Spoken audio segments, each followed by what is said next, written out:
Well, we're going to take a little walk down memory lane for history of women in perfusion. And again, I want to thank Joe and Stephanie for inviting me to be a part of this panel and coming up here on Saturday morning in person. And it was a lovely drive, no traffic in Houston. It's a good thing you didn't get stopped. And I did not get stopped. So there we go. We're on lockdown. And I just wanted to say that right now in this current situation, the topic might seem a little soft in terms of what we're dealing with, but again, I'm really encouraged by who's getting on the phone and who seems to be watching today. So good for us that we're talking about everything and not just focused on what currently is going on.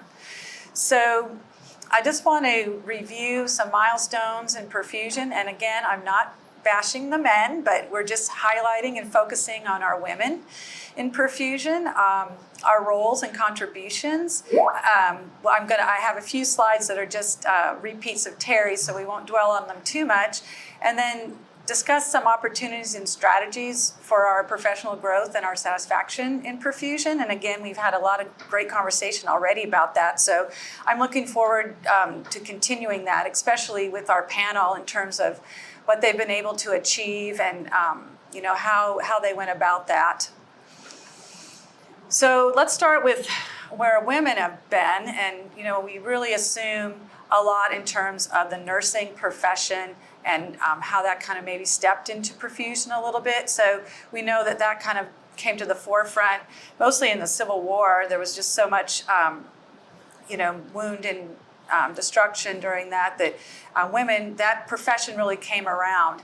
And then, of course, what was happening in our country, women going for the vote in the 90s to the 1920s, a very progressive period, women become very active. But, we all just weren't sitting around in the home or trying to get the vote. We also, around the world, women were very active in science and research. And, I just wanted to point out, a few things that Marie Curie actually discovered radioactivity, and she invented the first X-ray machine. And they were called, I believe, Marie Minis because they were mobile. And she won the Nobel Prize twice, first in physics and then in chemistry. So again, this was all very early 20s and 30s there. Then Rosalind Franklin in chemistry doesn't get the credit that Watson and Crick did for the double helix structure of DNA, but she was actually very active in that research. And first, she had kind of a falling out with one of the, I believe, Watson, so she didn't get the recognition. And then Katherine Johnson, if you know anything about the movie Hidden Figures, she was a great mathematician of her day and was able to figure out the orbital mechanics for the moon landings for NASA.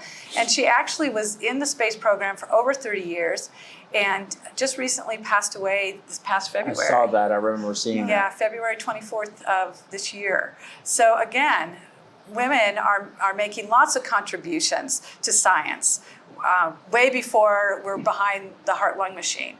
And of course, we know what's happening in the world wars, that women could not serve in the military in the early wars, and so they went into the factories. So we're seeing this change of women coming into the workforce over time here. So it was funny that the caller mentioned Mary Gibbon, who actually was Mary Hopkinson before she married John, and they worked together in the lab, and they came up with the precursor to the heart-lung machine. And they were married in 1931, and they started their experiments with cats. And I have to credit Steve Sutton with a lot of these historical photos because he had put together something in the Academy for women in perfusion. So he gladly just gave me his memory stick and said, use whatever you want. So thanks to Steve, who's a great supporter of women in perfusion. So just, here's the cat. And they actually were able to, 39 minutes on the heart-lung machine, they occluded the circulation and were able to support it. So they were very excited about this. This was very exciting, a new era. And Mary Gibbon stuck with this the whole time. So here she is in the lab with John. There she is, all these machines. See her right there, performing perfusion, the heart-lung machine, and then being recognized in 1974 by AMSECT. There's old Charlie. Yep, Charlie Reed and Leroy Ferry's there. So she was there the whole time. So very exciting, and I have to tell you that this was not all good news.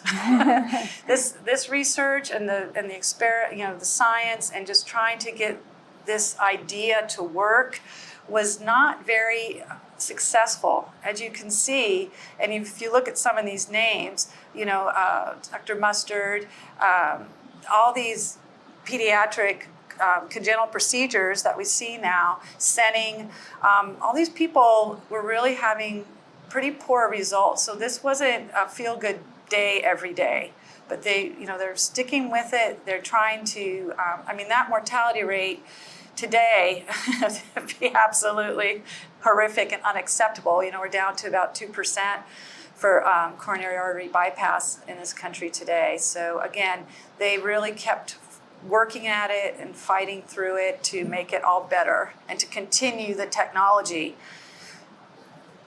So as we get success and things are getting better, we're looking for people to run this technology. And if you think about who's in the operating room, you've got your doctors, anesthesia, and you've got nurses. And, I can't tell you the times, especially what Stephanie was referring to, contacting some of these early perfusionists. They basically said, I was in the OR one day circulating, and, my surgeon said, hey, you need to learn this today. So it was very on the job. It's like, you're here, and are you interested, or we can use you? They used a lot of techs just to come in and teach them. A lot of times the doctors were running them themselves. So, this technology did not have formal training. It was learning on the job. It was, always trying to modify and improve. So, Mary Martin was with Dr. Cooley actually at first when he was over at St. Luke's doing children. She worked with him for a while, and then she went over to Methodist and worked with Dr. DeBakey and became that chief perfusionist there until 1981. And again, just looking at this technology, again, not disposable, you had to reuse it, you had to clean it, you had to get it sterilized. This technology was in its infancy, and I'm pretty sure it was not easy, and there was constant change, trying to improve it. She traveled the world with Dr. Cooley and probably also Dr. DeBakey, showing people all over the country and the world what they could do with cardiopulmonary bypass and oxygenation. So again, women right there as the field is evolving with equipment and technique. So again, you see that we're, the constant drive to try to improve, try to come up with something that is disposable, trying to modify these machines so that they'll work better. Again, a woman right here, we're all there. We're all just trying to make this better, and their ingenuity and their ideas. People were listening. I know Mary Martin worked on heart-lung machine with SARNs, improvements there and that equipment. So they were very active and participating in trying to improve this as time goes by. And then a very young Dr. Cooley there in South America. Maria Perez, she was a perfusionist there. They did a ASD closure, 1957, 14-year-old girl. Successful. So again, women all over the world are participating in cardiac surgery at a very early time. And then Dene Friedmann, who was in South Africa, Cape Town, and of course when Christian Barnard does the first heart transplant. So she describes this as they were all anticipating this was going to happen soon. They had been looking for a suitable donor, which at the time was the only match for transplantation was blood type. So she got the phone call at home at 10 o'clock at night, went into the hospital, and as you can see right here, it was a 25-year-old girl that had died in a car accident. And she was very, if you go on, you can Google this and read about her account of this whole situation, that, you know, she felt very connected because that person was about her age. And there also was a little bit of difference in how the brain death, and what was considered death at the time. The United States was kind of, the ethics, they were really struggling with that in terms of when you could take an organ. It was a little less stringent in South Africa at the time, so Christian Barnard was able to transplant this heart.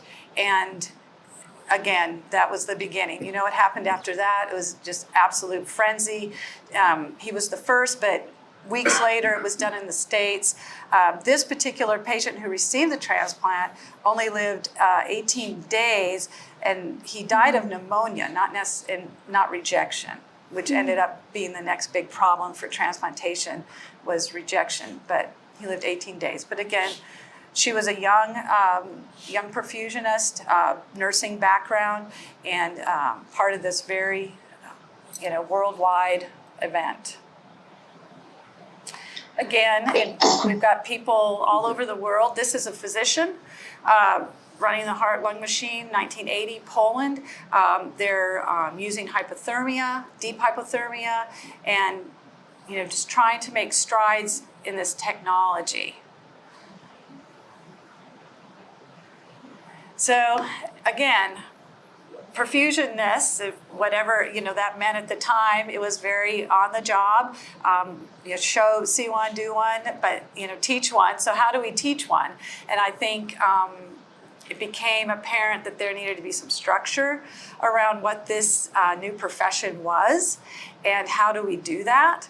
So, and I'm sure the panel has their own stories and where their schools and how they came to be.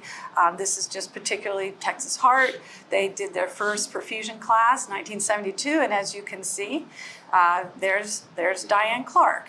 So she was the first graduating perfusion class.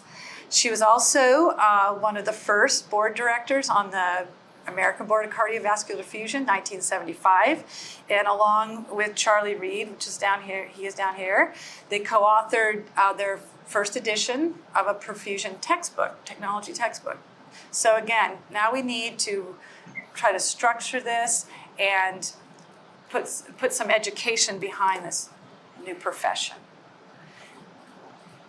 Okay, so this is my woman in perfusion story. And I have to date myself here, but the year that I started perfusion school, this was the Democratic presidential ticket, Mondale and Ferraro. I remember that very well. 1984. And Geraldine Ferraro, first female to be on a ticket for a major party for the presidency, vice presidency, and this was my class. So when I came to perfusion school, again, my background was a biology student. I thought my path professionally was going to become a med tech. Didn't really see much beyond that or to become a physician. And I ended up working part-time in a hospital, and they stuck me in the point of care testing room between the two open heart rooms. So I got to study and run blood gases on a very huge machine at the time and do ACTs in a water bath with the stopwatch. Oh, I remember that. We used to use our armpit. Yeah, to warm it up. We did. Yeah. That was our incubator, and take it out and look at it. Yep, exactly right. That's what we did. That's what I did. Yeah. So that was. Did you use your armpit or you used water bath? No, I used both. They wanted you to take it and put it immediately in your armpit. Yes. When they gave you the sample. Yes. And then I would stick it in the bath, and then I would, do the stopwatch. You didn't have any smelly tubes, did you? No. Okay, good. She didn't want to admit the armpit thing, so you brought I know, it it up. seemed kind of gross. Oh, hey. But I was doing that, and I was going to go to the med tech program in that hospital, but I would have to take these results back into the perfusionist, and they basically were like, "So what are you doing?" And I said, "Well, I'm a senior. I'm in college. I'm about to graduate with degree in biology, and I'm going to go to the med tech program here." And they just kind of looked at me and they said, "Why do you want to do that? Very boring, it's cookbook. Why don't you do this?" So they invited me to sit with them, during these cases. I got to go in and sit by the pump, and it's just amazing when you think back how very random situations change your entire course. Yes. And I'd love to hear everybody's introduction to how they pursued this. I think I think everyone's perfusion story is very interesting. I always ask, how did you get into it? Because it's amazing how it happens for some people. So they basically, changed my mind that I was going to pursue perfusion. And they said, well, the only place you should go is Texas Heart. Well, I was in Tacoma, Washington at that time, and had no idea that I would move 3,000 miles away. My parents thought I was absolutely crazy. But I applied, I went down and interviewed, and I was accepted. So I really did decide, that's what I want to do. And just to, at the time, just to kind of let you know what was going on there. So we've got a class, this is our graduating class. We've got a class of 10 here. And there's six men and there's 4 women. And of us 4, 2 of us were single. One was married, left her husband in Florida to come go to perfusion school, and one was a single mother of 2 boys. Wow. And I just can't tell you how much I respected and admired that single mom in terms of having to, the school schedule, the being on call, what to do with your kids. She was not from Houston either. So the support system to take care of her boys when she had to go in on call, I really admired what she was willing to sacrifice and commit to achieve this goal. And I will tell you that, just a little bit, we had to wear dresses over our scrub pants. That was the dress code in the OR. We were not allowed to wear just a scrub top and pants like our male students. We had to wear long dresses over our scrub pants. So if just want to, just what was going on at the time in terms of how we were to dress compared to the men. But at the same time, like I commented earlier to the panel and to Joe and Stephanie, I didn't really feel that I was out of place or that I didn't belong there.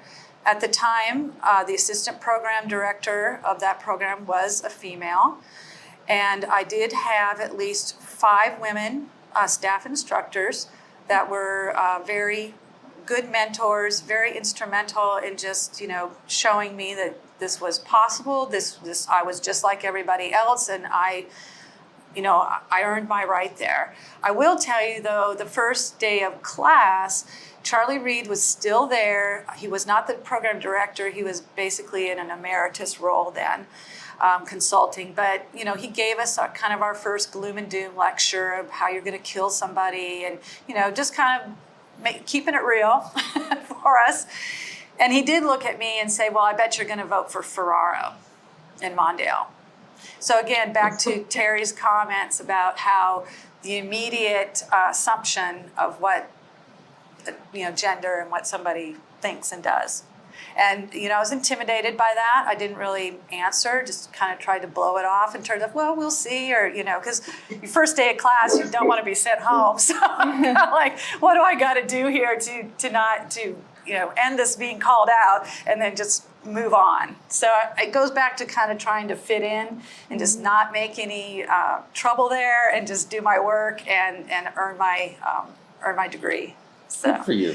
So that was But unfortunate. Yes. for that circumstance. But again, I think a product of the times, where, society at the time. Mm-hmm. But again, I personally, and I'm excited to hear the rest of the panel talk about this, I personally never felt discrimination there. Again, we weren't looking at a lot of female surgeons, not maybe one female anesthesiologist, several female nurses, circulators, and that sort of thing. But it didn't really feel that, I'd have to say. So, and maybe that was to my my luck, in terms of encountering that. So again, Terri already showed this. In terms of where we are, we're still, it's still male dominated currently. And again, by the age bracket, and I did like what Terri showed, out here, past our ages, there's a big difference. But as you get closer, you see that we're really kind of 50-50 here in our younger age group. So, I am wondering if we're entering a new era with the recognition of women not being a separation of women. So I'm hopeful. I'm forever hopeful. And then by experience, again, it's just that older group that's we're all around, and we're sticking around a little bit. But as time goes by, I believe we'll see this even out. And then I would just say that there are many wonderful women still in perfusion. We have them on this panel, and we have them out there in the profession. I think you should go and meet them and introduce yourself to them. Two of my mentors, of course, Debbie's was my staff instructor at Texas Heart Institute. We've become lifelong friends. Chris Clay, although she's been around a very long time, and I only met her in the last 2 or 3 years, just delightful and very embracing. And I see she's in a bar. yes, Yeah. which is where all the best conversations in perfusion take place. And that actually, network with these people and network with yourselves. And I'm so glad Terri's got, the group going, because, you are among the many wonderful women in perfusion. And then where do I think we're going? Well, again, as Joe alluded to, just reading the introductions of this panel, pretty impressive. Again, almost half of our board, ABCP, 4 of the 9 are women. The current president-elect of AMSECT is a woman, Tammy Rosenthal. Linda Cantu, ACPE president. Linda Mongero, a past ABCP president, as we spoke about earlier. So I'm pretty sure all of us can name somebody that is in a leadership role in perfusion that's a woman. Either your director, your manager, maybe there's a surgeon that's a woman. I know of some of them. I don't work with any of them personally, but I know they're out there. And I think that we have, as Joe said, we're all different. I think we have some skills. Women are multitaskers. We take on a lot, and we seem to make it all work. Incredibly organized. I know with one of my perfusion teams, I would just give the ECMO coordination schedule to them. And we don't do a lot of ECMO at one of my community hospitals, but whenever it would come up, I would just give it to those girls and say, make it happen, because they would find the PRNs, they would organize the shifts, and it was effortless for them. So I think we do have a skill set that's complementary to perfusion on many levels. And I know that we're going to continue these work-life balance concerns. Again, I would just advise, be professional. You get that kind of snarky comment. Just move on. I don't think it should not be unaddressed, but be professionally, because then you're stooping maybe to another level. And I just think if you if you act professionally, you treat people professional, I think that will in turn be given to you. You may have to, it may be harder with some people. I know there's some surgeons out there that are still, a little bit chauvinistic. I would just be professional. They'll get it. If you need to, obviously if it goes to a place that's abusive, there's avenues to go that route. There can be a one-on-one. You can take it to, the staff or to the hospital administration, HR. There's ways. And I would just respect yourself. I mean, you are there for a reason. You didn't get put there because they had to, diversify their team and they had to add somebody. Oh, we got to add a woman. I don't. It'll be interesting to see what the panel thinks if that occurs. But you've earned it, and just you have that skill, and you have that education. You have it. So just respect yourself. You don't have to put up with that sexist comment. You don't need to do that. And you should never think that I'm less or that I have to try harder. I think a lot of us feel that we do.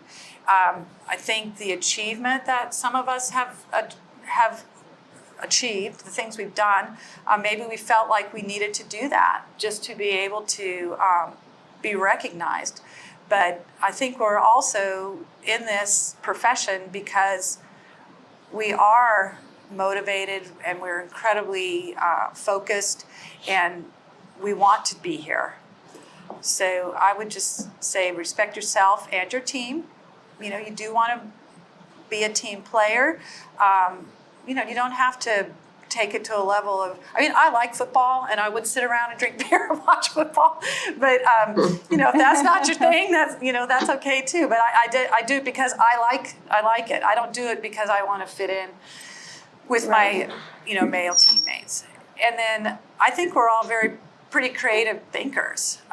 So be open-minded and realistic. I think when we talk about, how can we do this or how can we think about a different way to do that, I think the women in my teams, usually come up with pretty creative ideas.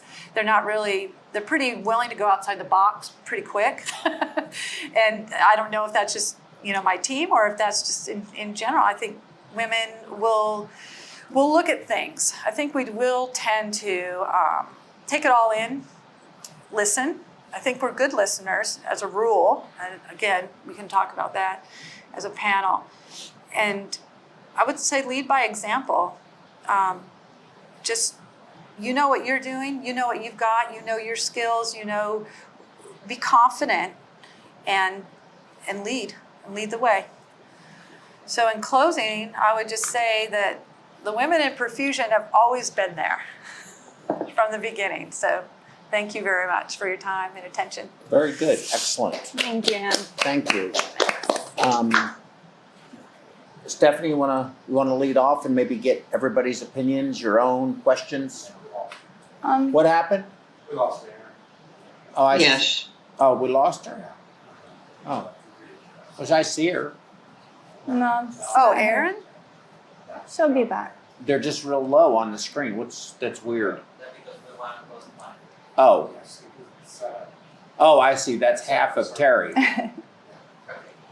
Just keep going. Oh, Okay. okay. It looks like she's. Oh, go ahead.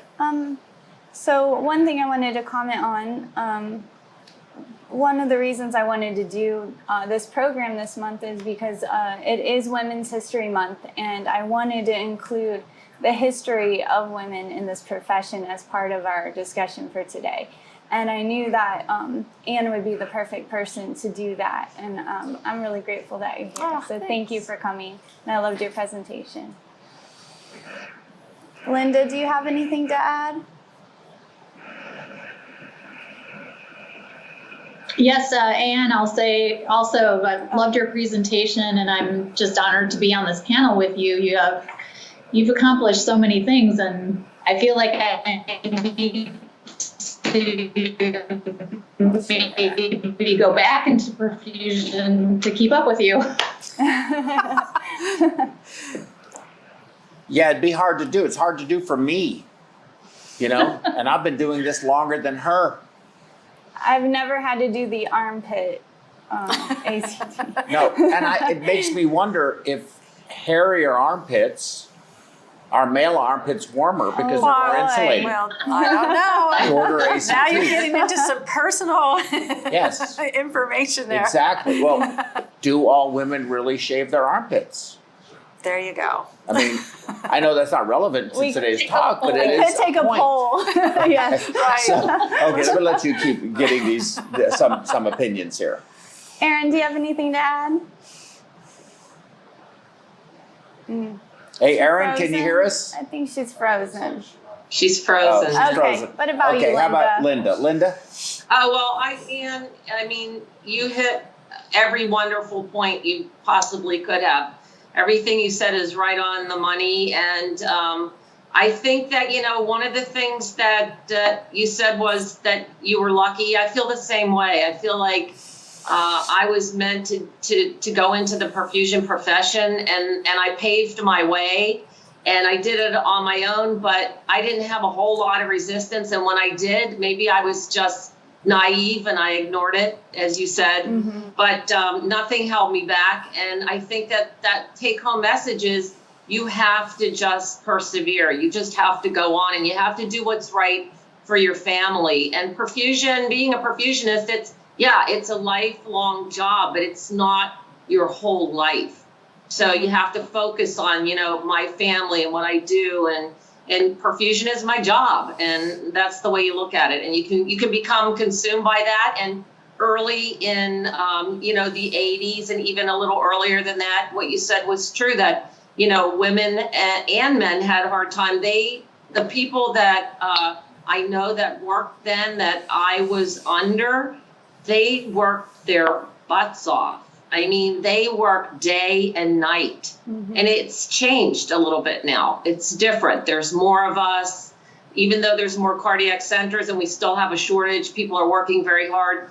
Then they worked day and night, and it was alone a lot of the time. So, you know, I think I look forward for the future of perfusion to be just as busy, but getting involved with not the man hours, but all the new opportunities that we have. And having this shortage now makes me worry, because we can't even handle the work that we have, and there's so many more things that are extracorporeal that we need to be involved in, and we need to be involved as perfusionists, because it's our profession, and we're the ones that are the best at it. Yeah. I agree with that. Thank 100%. you for that, Ann. Thank you. Absolutely agree with you on that. I want to come back to that, but let me let you go ahead and ask Erin. Erin, are you back with us? Do you have any comments? Sorry, if I could get caught up just on the question. Oh, just if you have any more comments on Ann's presentation, or if we're just going to move on. I did have a question, and I was humbled by your positive mentorship experience.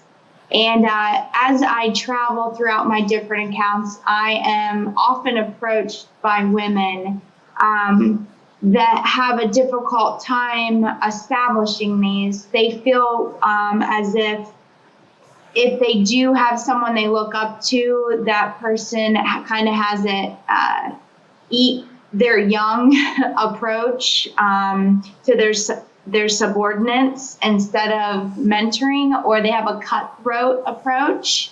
And so they have a women, you know, eating women kind of approach instead of a unifying experience. And I am, you know, since I'm coming in, and, you know, a lot of people, they come and they talk to me being the new person. And so I don't know, have you also experienced that? And how would you find a common denominator that you maybe have experienced, or maybe you've had the power to shift the dynamic where you've been to foster the culture of a good woman mentorship? Good question. It's a great question. First of all, you know, the woman perfusion eating woman perfusion, that's too bad. I mean, in terms of, competitiveness and feeling like you can't collaborate and, be together, and, that's too bad. And, I don't know, if women feel threatened, why they do. I think they're stronger together than trying to work against each other. So, encountering that, I would just take the high road and, just be above board, be collaborative, be supportive, and, share. If that's not going to work out, it's almost like any coworker then at that point, you just keep it professional, and maybe you won't be able to have that relationship that unfortunately could be mentorship or collaboration and just camaraderie. You just kind of have to pick your battles there. In terms of times when I've encountered a difficult person, especially if it was a man, or just getting kind of that feedback, I just never was going to go there in terms of, okay, well, this guy likes to be flirty, so I'm going to be flirty, or and it doesn't have to be rude. It doesn't have to be mean, but it just needs to be present. I'm here to do the job, and I'm good at it. I'd love to learn from you. I'd love to teach you if there's things we can share between each other that would advance our caregiving to the patient. Then that's what I'm about. And if you can just exude that and walk that talk, it's going to go a long way to just either keeping that out of the picture. Maybe that person won't approach you or, come around. That kind of thing, I think, would be what I would do. Because the last thing you want to do is just to lower the level. You just don't want to lower the bar. I just think it doesn't serve any good. No, I think you're right. May I? Yes. Can I say something? So, that was an excellent presentation. Of course, Terri, yours was that. These are great presentations. I'm really looking forward to yours, Stephanie. But I wanted to talk about what you just discussed about, I'll say it a different way, but women not working well together for the furtherance of their professional standing and accomplishments and success. I think that really, men do the same thing. I think men and women do the same thing. And I'm talking at a professional level within perfusion.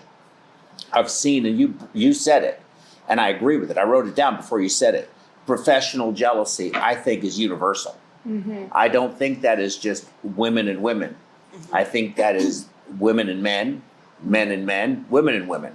And I don't know why, but I will say that something that has always bothered me has been that as a society, our professional society as a whole, not necessarily the AMSECT or the board or anything, I'm just talking about us as professionals, we really don't do a great job collaborating. Based on the times that we don't collaborate, it's almost always based on personal likes, dislikes, and differences, as opposed to what is in the best interest of our profession. I've seen it happen many, many times. You have a clique, you have people that this is what they do, and if you're not in that clique, then it doesn't matter what you have to say. Conversely, this other clique doesn't like that clique. We have to be bigger than that. And as far as your point about people being flirty, I've had to, again, remember I told you that I have evolved over the years, and that was, you can't do that anymore. You could do that at one time. You can't do that anymore. We shouldn't have done it then. I'm not proud of some of the ways I used to think and some of the ways that I used to myself act. However, I think that when someone does that, there are a billion different ways to handle it some of which are diffusing and, just basically sending the message that I'm not receptive to this. But then there's and just, as long as it eventually gets through to the person, I'm here for professional purpose and that's it.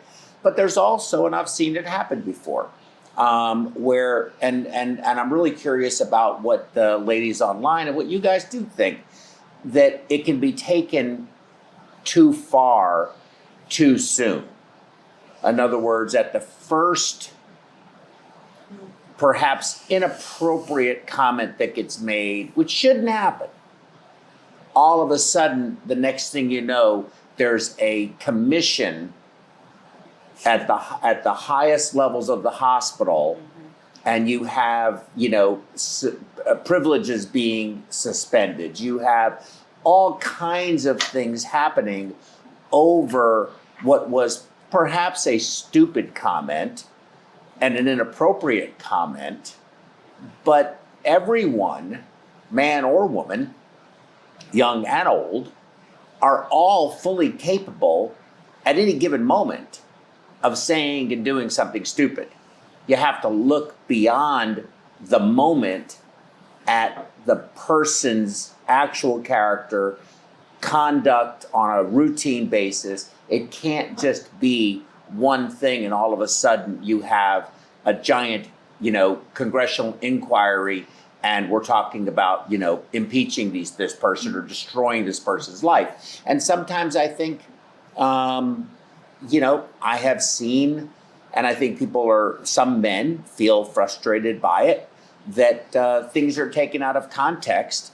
It's not excusing anybody's behavior, but I think sometimes men are a little frustrated with women who are perhaps maybe, and I hate to say this because it's going to sound horrible, but I mean, hypersensitive. That's the view at times. What say you all? I think that transition is hard. And when something that was allowed for so long, isn't allowed anymore, there's this transition of getting caught in that because it was okay that I used to say that and now it's not. So I think there's going to be people caught in that they didn't have bad intentions, but they're not quite up to par with what the expectations are now. But here's the thing, Stephanie. If and this is just hypothetical, I'm just hypothetical, okay? You like me, and I make a comment, say your hair really looks nice today. All right. You're going to be okay with that more than likely. Yes. But if that isn't how you feel about me, and I say that, and you're just, you take serious offense to it. I mean, if anyone tells And me my some hair do. looks nice, I'm going to be happy. Me too. Me too. I think I feel. It's very Okay. rare. I picked hair for a reason. But, I do. What is that's one the thing. person's perceived hypersensitivity is another person's real feelings. So True. I think you can't discredit someone just by saying they're hypersensitive. Agreed. But some people just are. Agreed. You can't argue. So now you would can't have know it both ways, I right? can't speak to that person like that. They're hypersensitive. Right. But Yes. how should that be handled? Should it be, I can file a complaint for this, and if you do, it is going to be taken very seriously. All And complaints. is that fair? All complaints should be taken very seriously, and then it's up to the people making those decisions on if it's a valid complaint or not. I mean, that's my opinion. What do you think, Ladies? Yeah, I mean, you know what? Linda, I'm- you work in a big company. So I'm curious what your thoughts are on this.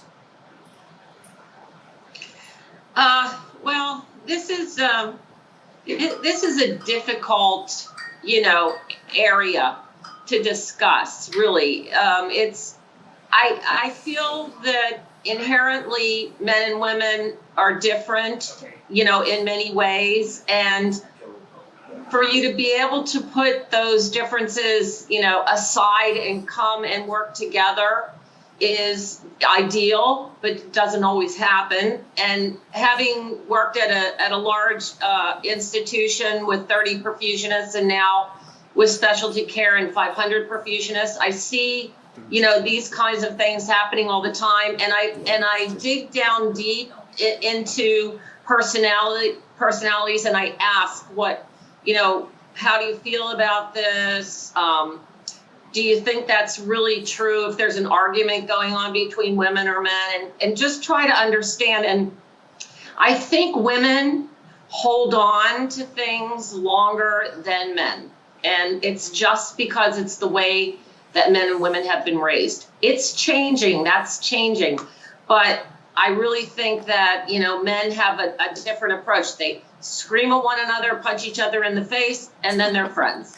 Women don't do that. They harbor that, you know, that those bad feelings, and it's very hard for them. But we're learning, and so I think you have to just be open-minded as much as you can. And when something like that happens, either you do keep your mouth shut or you confront it and say, "That wasn't nice. Don't talk to me like that again," and I'll accept your apology. I mean, you just come right out with it, and then when they know where you're coming from, kind of makes it easier for them to understand how they should react to you. And does it have to, I mean, if it's really egregious, then I think it should go to the next step. But otherwise, I think if we can handle things on our own, I think it's better for the workplace. Agree. We have a caller. Go ahead. Okay. Hello, caller, you're on the air. Good morning again, it's Greg. I just wanted to make a remark, actually, that was a terrific, you know, presentation, you know, as far as the women, and it's just so fascinating how, you know, the progression of our, you know, profession itself, and women, again, are right there at the forefront, doing, you know, the equal thing, making their presence known. I just want to leave this remark, for when I interact with individuals, it's how you deliver the message, I think, and how you receive the message.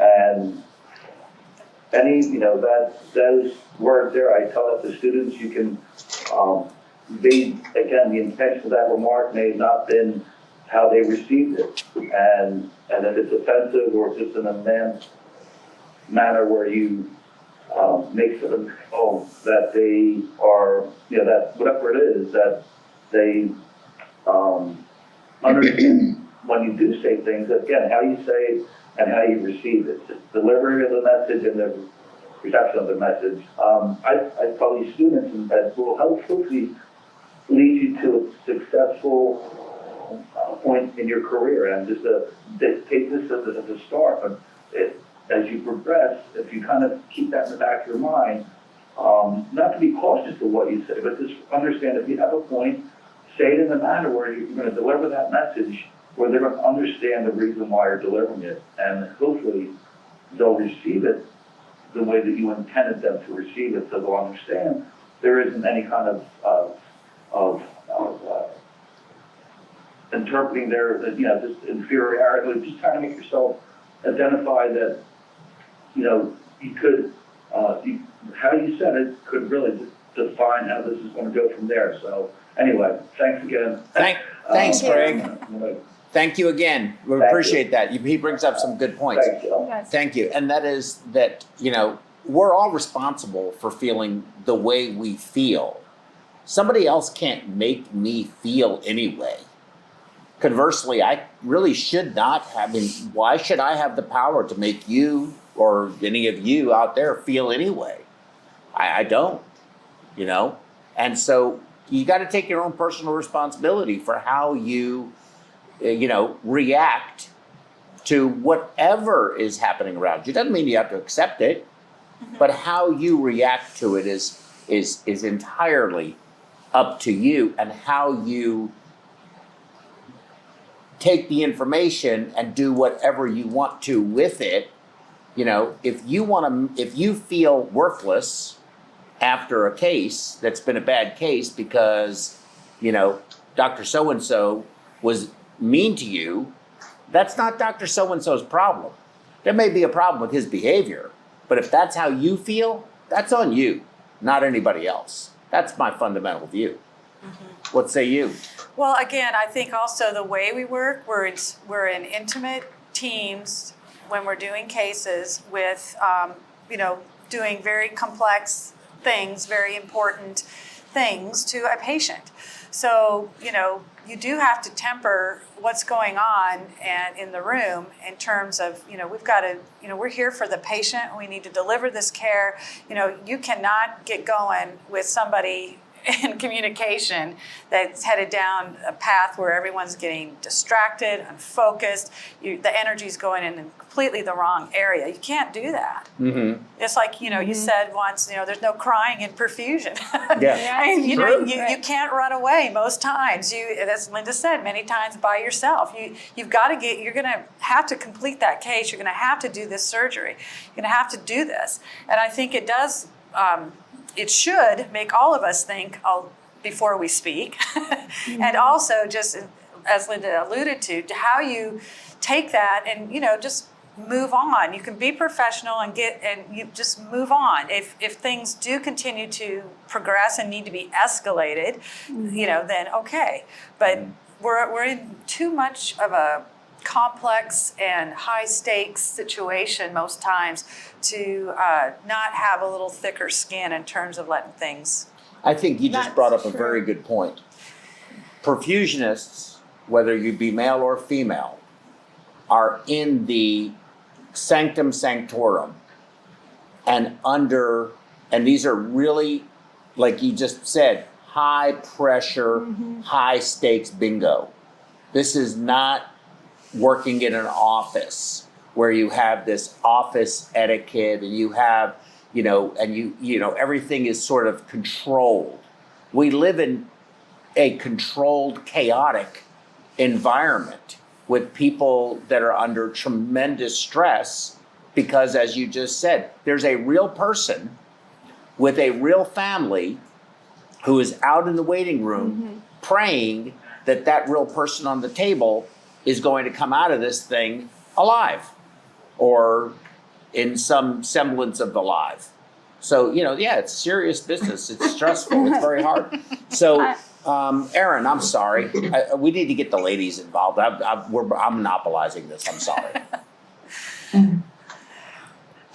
I was just going to ask again then, Anne, since you answered about the mentorship between women and your experience that you showcased at the end of your talk, have you ever had to deal with the, for lack of a better term, to quote the good old boys club, where if you do stand up for yourself, very professionally, they undermine you by saying, "Oh, it must be her first day of her cycle," or Erin. have you been in a situation where, you find that there needs to be improvements, and you bring it to the staff, and a surgeon maybe comes to you, and you try to get your evidence-based approach, and you are very professional, and then you get the comment, well, if I could have long blonde hair, blue eyes with those curves, maybe I could. Have you like, or, for your, you just get that whole swagger kind of, or they come in off the golf course or wherever with their, their whole vibe where no matter what you do, you're excluded. And how do you address that? And how do you, you have such an accomplished career, and Linda's the same, and Terri's the same, and Stephanie's the same. Were you able to shift those dynamics? Because there are a lot of accounts that are dealing with these issues. They're plagued by these issues. Well, encountering somebody like that, and there's surgeons out there, physicians in general, and, maybe other colleagues out there too that are like that, and, just can't go there. And you do come to the realization that, that particular person and I are probably never going to be friends outside of the OR. We're probably never going to do anything together, and, many of my past leaders have told me, we might not go out to dinner together, but we should be able to work together. And, you know, I've really felt like I was always in a catch-22 with a particular physician, and it's like, you know, I'm not going there with him. He doesn't like that, and that's, you know, we're just probably not going to get along. But when I'm in the room, I'm going to be that perfusionist. I'm going to take care of his patient. I want the same thing that he does when we're in that room, and then that's just what I'm going to do. And at that point, it's his problem if he cannot get past that, or if he continues to try to badger that. And, you know, sometimes you'll get the buy-in of the rest of the team in the room. You know, I have had, you know, people really on me for some reason that is not related to what I'm doing. But, you know, you will get someone, hopefully, I have had someone stand up for me, or, you know, or try to diffuse it and direct it somewhere else, change the subject, interject a comment about something else that's happening. So you will find that people aren't going to tolerate that in a group for very long. And if they do, that's pretty sad, because again, you cannot, you're there for a really important reason, and that type of behavior just shouldn't be. And you know, sometimes in staff meetings, you can bring it up. I have not called out, but just in a general way, I think that's always helpful.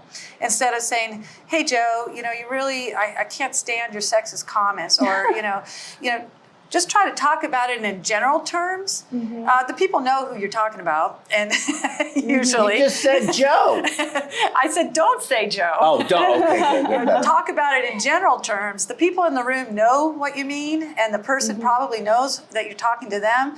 But if you can just keep it at that elevated level of not getting personal, then I think it, as Linda says, then they come back or they get the message that, okay, this is how this person responds or reacts. This is what I need to, this is the way I should deliver that message going forward. You'll elevate it to where it can be more of a conversation instead of A confrontation. yes. Conversation versus confrontation. Yeah. I think that's a good thought. And it is being you are allowing them to maybe say, well, I had no idea. I didn't know that that's how you were taking that. I didn't know that's how you perceived that. They might be, maybe not immediately, but down the road, appreciative of that discussion. Absolutely. I think that's a very good point. I would say most of my male colleagues have been wonderful to work with and very inclusive.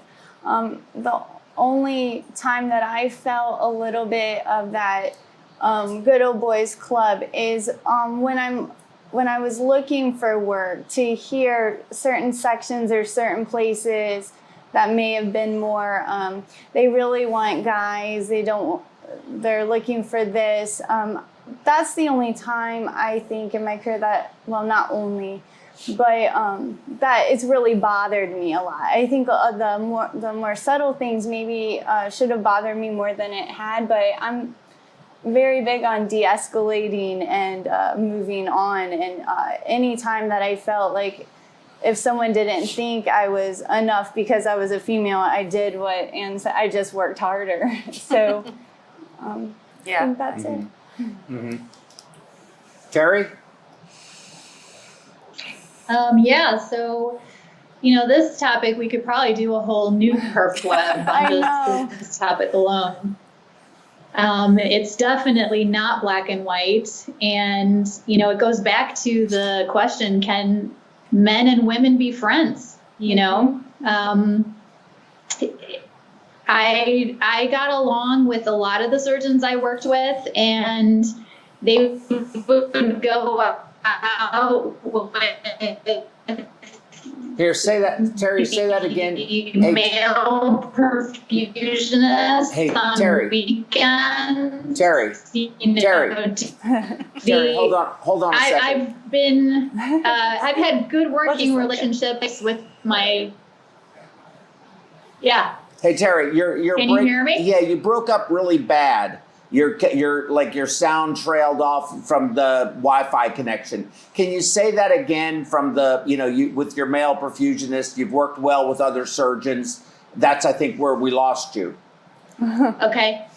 So yes, I've had very good relationships with my male perfusionists, surgeons, anesthesiologists.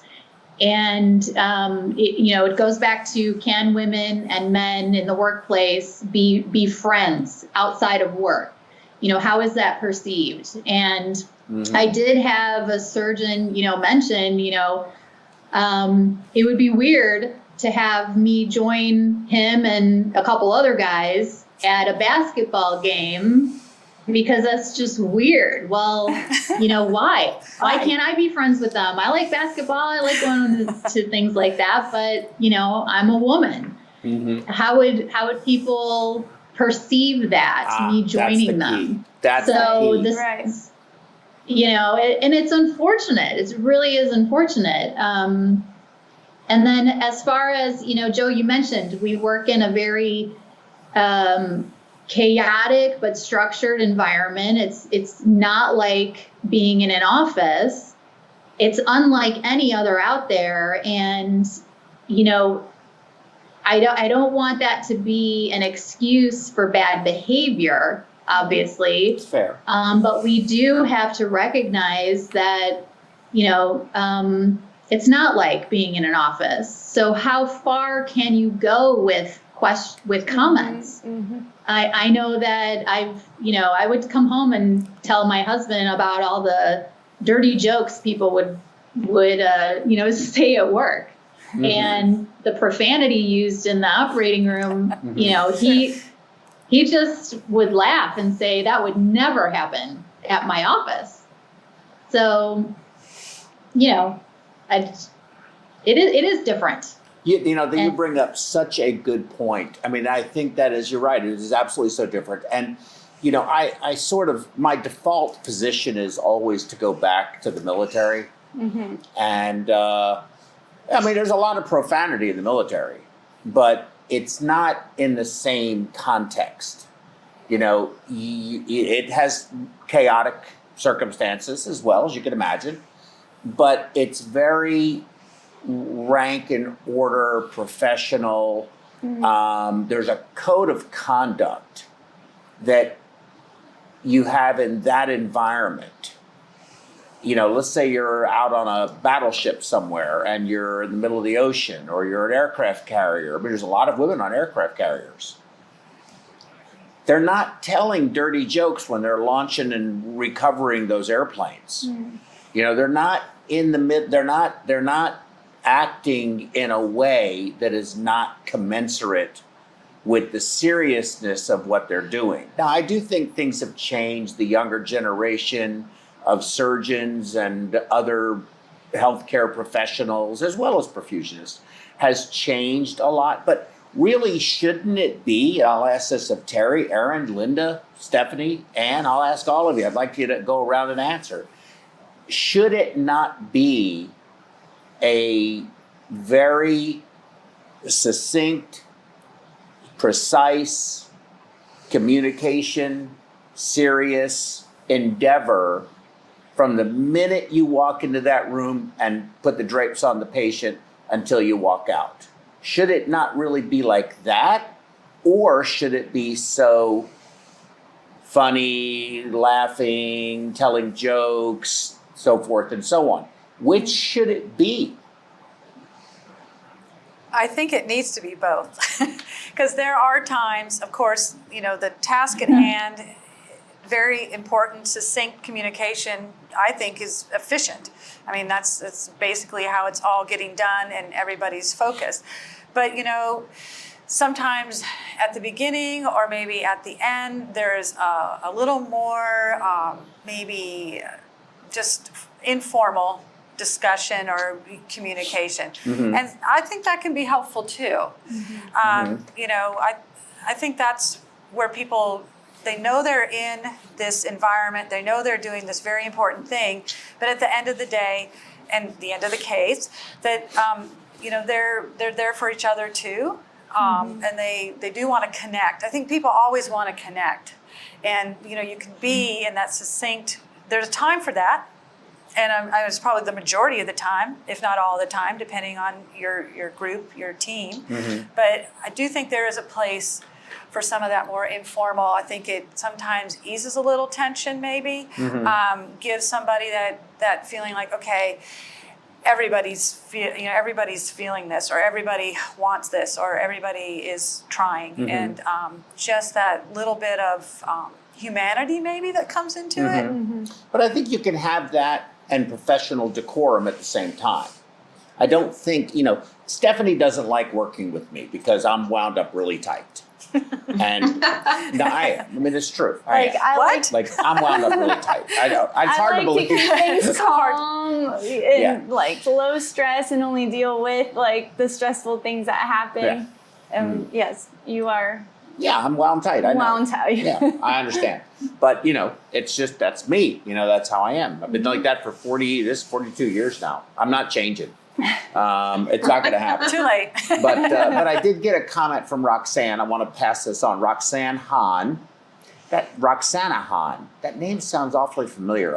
I can't remember though. My thoughts are this: if we depersonalize the professional jealousy behaviors that occur around us, we remove the power of the destruction it can cause. We are empowered to flatten the curve. So, of course, speaking of COVID-19, flatten the curve. Okay. I had couple of other comments, if I could. I was really impressed at how many women were in the very beginning. Me too. That's impressive to me. Okay. Did males, through Charlie and some others, essentially take it over? And I'm not, I don't want to bash Charlie. Charlie's, passed, and God rest his soul, and he, a great guy, and did a whole lot to contribute to us as a profession, and none of that would ever be taken away from him. But it is a question that I have. And I'd love to hear Linda's comment on this. Linda? Chime in on this. But first, I mean, in terms of, did they take it over? They might have been louder, and they might have had more resources as men at that time to maybe get some things done or advance it. And I certainly can be corrected on that. But I think the women, like you said, how many of them were early on were there? Mary Gibbon, right there. Yes. They're who started it. Right. I think they were doing the work, and they were getting it done. Were the men able to get the attention more because of how society was and their roles, maybe in positions they were in? I don't know. I think there's possibility. Interesting. Linda, what's your thoughts on that? Or I would anybody? add on to Terri? that. Go ahead.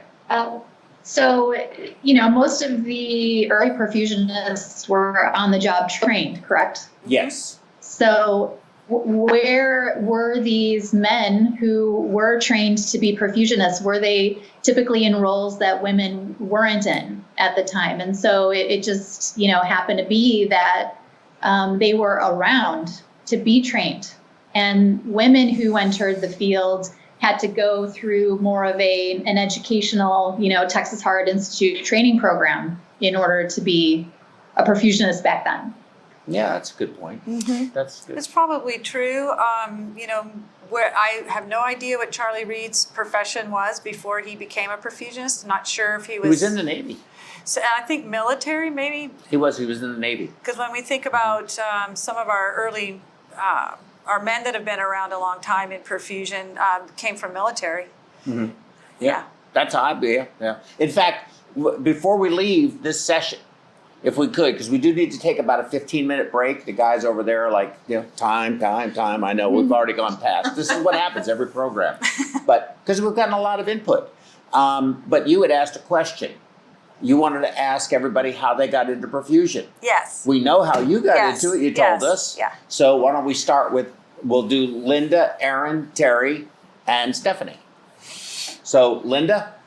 How did you get So, into this profession? How did I get into perfusion? So I was graduating from Ashland University, and in the summers I was a lifeguard and also worked with my dentist, who happened to live across the street from Mike Dunaway. And as you know, Mike Dunaway owned Psycor, the largest perfusion corporation, which incidentally has now morphed into what it is today is specialty care. But I never met Mike Dunaway, but my dentist said, Linda, you should go over to Shady Side and check out what a perfusionist is, because they do very well, knowing that he lived across the street from Mike Dunaway. So I never heard of perfusion. I will do that. So I went over there and I saw a case, and I was invited to send my resume, and I still didn't really know that's what I wanted to do, but I was invited to an interview and by letter, and I showed up, and there were 13 other individuals that were sitting at the table, and they said to us, okay, this is the start of your interview, so just go ahead and interact. And, all the people at the table were either already in nursing, respiratory therapists, they knew about perfusion, they knew they wanted to become a perfusionist, and I had no idea what I wanted to do. So I just acted like myself, and I was awarded that first position, and it was my mom that told me that I should become a perfusionist and that I should accept that role. So that's how I ended up in perfusion. Good story. Mike had I knew Mike fairly well. He certainly had a very untraditional approach towards interviewing people and vetting people out. That was sort of his thing. And he did that throughout his, I'm assuming he's still alive. I know he opened. He is. He is still alive. He lives in San Diego. Yeah. He, I know he went into some kind of laboratory stuff after he sold Psycor. But anyway, with that said, good story. Erin? So I was in graduate school. Can you hear me? Yes. Okay.